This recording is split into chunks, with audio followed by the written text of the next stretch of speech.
Tyr is the Norse god that presides over the matters of law and justice, but most importantly is the god of war in Norse mythology.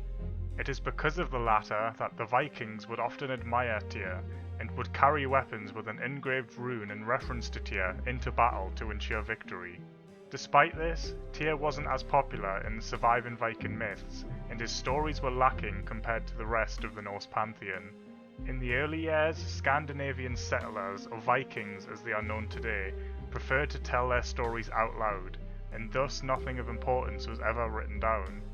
Because of this, there are probably hundreds of stories that involve Tyr, but have most likely been lost to history.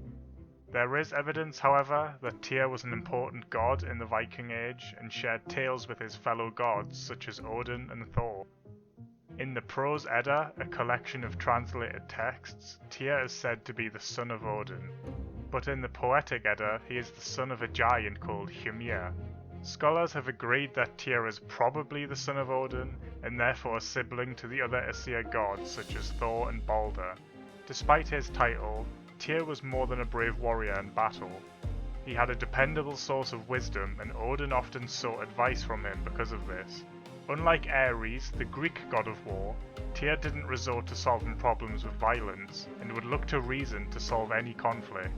However, when war was the only outcome, Tyr would often be found on the front lines wielding his sword, Tyrving, that was crafted by the same dwarves that made Odin's spear, Gungnir. Tyr is featured predominantly in two myths, one of which is known as Tyr and the Kettle of Giants.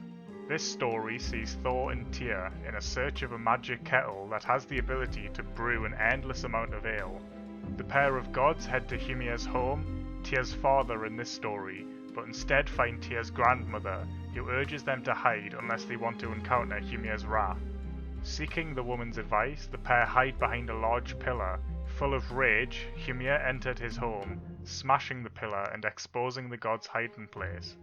Upon seeing the mighty Thor in his home, Hymir quickly called for 3 oxen to be cooked and served to his guests. Thor, being the gluttonous god he is, ate 2 of the oxen and kept one for bait to use the next day when he went fishing with Tyr. As far as references go, this is the last that we hear of Tyr in the story. However, one myth that Tyr features heavily in is the involvement with Fenrir, the monstrous wolf spawn of the god Loki and his wife Angrboda. Fenrir grew up on Asgard among the other Aesir gods, but it was Tyr who was the only brave one to approach Fenrir.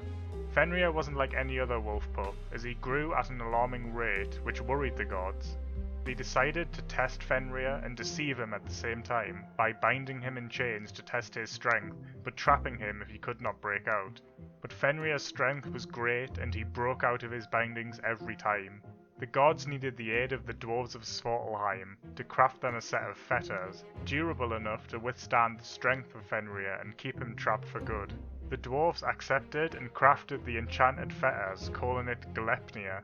It was crafted from the sound of a cat's footfall, the roots of a mountain, and the beard of a woman, amongst other unimaginable things. The gods presented their bindings to Fenrir and claimed they would play one more game. But Fenrir grew suspicious as he noticed how thin the fetters were. Fenrir would only accept if one of the Aesir placed their arm in his mouth, in which the brave Tyr was the only god to obey, and placed his arm between Fenrir's giant teeth. Gleipnir was thrown around the wolf, and for the first time Fenrir could not break out of his shackles.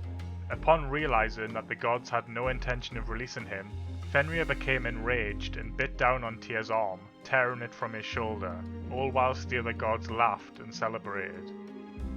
It was because of Tyr's sacrifice that the wolf Fenrir would remain bound until Ragnarok, and is the reason why Tyr became known as the one-handed god. During Ragnarok, Tyr would encounter another wolf, Gorm, the guardian of Hel's Gate, and the pair would ultimately slay each other. Tyr stands out from his fellow Norse gods because of his judgment, his loyalty, and his renown. He was renowned in the Viking Age as such. He even received a day of the week named after him, known as Tyr's Day, or Tuesday as it is most known today.